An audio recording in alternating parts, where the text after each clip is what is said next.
అంటే వాళ్ళకి పిల్లలకి మనము ఒకళ్ళే ఉన్నారు, ఇద్దరే ఉన్నారు అని అంటూ చాలా గారాబం చేసేస్తున్నాం.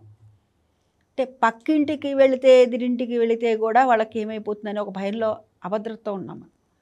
అయితే నేను చెప్పేటటువంటి ఈ కథలో పిల్లల్ని ఏ విధంగా మనం మోటివేట్ చేయాలి, ఏ విధంగా అలవాటు చేయాలి అనేటటువంటిది ఉంటుంది.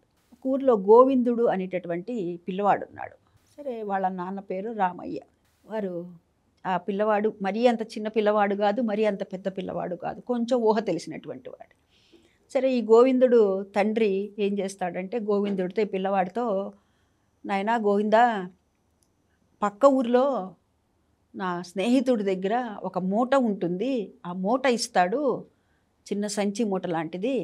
అంటే నేను అంత పెద్దది నేను మోయగలనా అని అడుగుతాడు ఆ పిల్లవాడు. అయ్యో చిన్నదే, అంత పెద్దదేం కాదు, నువ్వు తీసుకురాగలుగుతావు అని చెప్పి పంపిస్తాడు. పంపిస్తుంటే అప్పుడు ఆ పిల్లవాడి తల్లి అతన్ని పిలిచి, రామయ్యని పిలిచి, చిన్నవాడు మరి అంత పూర్తిగా ఊహ తెలియట్లేదు కదా, అట్లా అని మరీ చిన్నవాడు కాదనుకోండి, మరి పక్క ఊరికి పంపించి ఆ మూట తెమ్మంటున్నారు, అందులో విలువైనటువంటివి ఉన్నాయి అని చెప్పి అంటుంది. కాదు, కొంచెం వాళ్ళకి తెలియాలి, పిల్లలకి మంచి చెడు అన్నీ తెలియాలి, కాబట్టి అందుకనే నేను పంపిస్తున్నాను అని చెప్పి అని అంటాడు. అని నువ్వు ఇట్లా జాగ్రత్తగా వెళ్ళు, ఫలానా దారిలో వెళ్ళు. అట్లా దారిలో వెళ్తున్నప్పుడు ఏమవుతుందంటే కొంత ప్రదేశం ఏముంటుందంటే నిర్మానుష్యంగా ఉంటుంది, కాబట్టి అక్కడ జనసందాహం అనేటటువంటిది ఉండదు.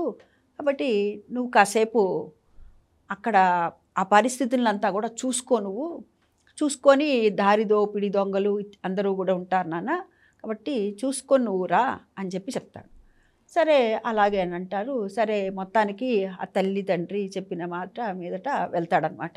వెళ్తున్నప్పుడు దారిలో వీరు చెప్పినట్టుగానే ఆ వెళ్ళేటప్పుడు వెళ్ళాడు, వచ్చేటప్పుడు మూట తీసుకొని వస్తున్నాడు. మూట తీసుకొని వస్తుంటే వీడి చేతిలో ఏవో విలువైనటువంటి మూటలు ఉన్నాయే అని అనుకున్నారు ఆ దొంగలు, దారి దోపిడి దొంగలు. చూసి ఆ మూటనంతా కూడా ఏం చేస్తాడు ఇబ్బాయి, దారిలో నది ఉంది, ఆ నది దగ్గర కొంచెం దగ్గరగా ఉండగానే ఈ దొంగలు వస్తున్నారనమాట. వీడి చేతిలో పిల్లాళ్ళ ఉన్నాడు, వీడి చేతిలో ఉన్నటువంటి ఈ మూటను మనం తీసేసుకుంటే ఇవాళ హాయిగా గడపచ్చు అని అనుకుంటారు. అనుకుని దగ్గరకు వస్తున్నాడు, చూస్తున్నాడు అనమాట. మరీ దగ్గరకు వచ్చేస్తున్నాడు, అడుగుల చప్పుడు వినపడుతోంది. చిన్నవాడు కదా, కొద్దిసేపు భయపడ్డాడు. కొంతసేపు అయిన తర్వాత అక్కడ ఆ నది దగ్గర ఒక చెట్టు తొర్రలాగా ఉందన్నమాట.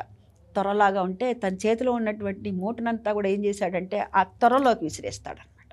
విసిరేసేసి ఆ దొంగలు ఎవరైతే దారి దోపిడి దొంగలు ఇతని దగ్గరికి రాగానే, అమ్మో నా మూట దాంట్లో నదిలో పడిపోయింది, అమ్మో నా మూట నదిలో పడిపోయింది అని గట్టిగా అరుస్తాడు.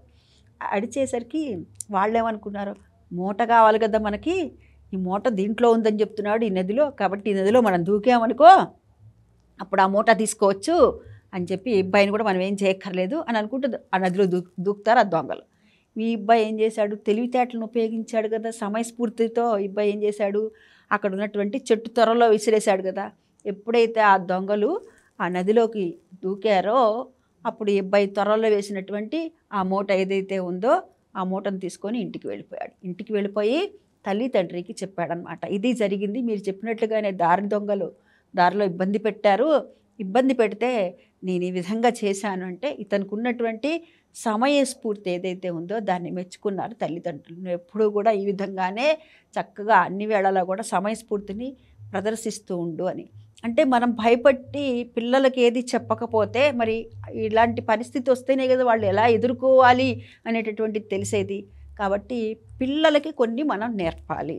నేర్పితే వాళ్ళు అప్పుడు ఏదైతే ఉందో సెన్స్ ఆఫ్ హ్యూమర్ అంటాం కదా మనం, అది సమయస్ఫూర్తిని అక్కడ వినియోగించడం వల్ల వాళ్ళు ఇంకా కూడా విజయ పదంలోకి వెళ్తారు.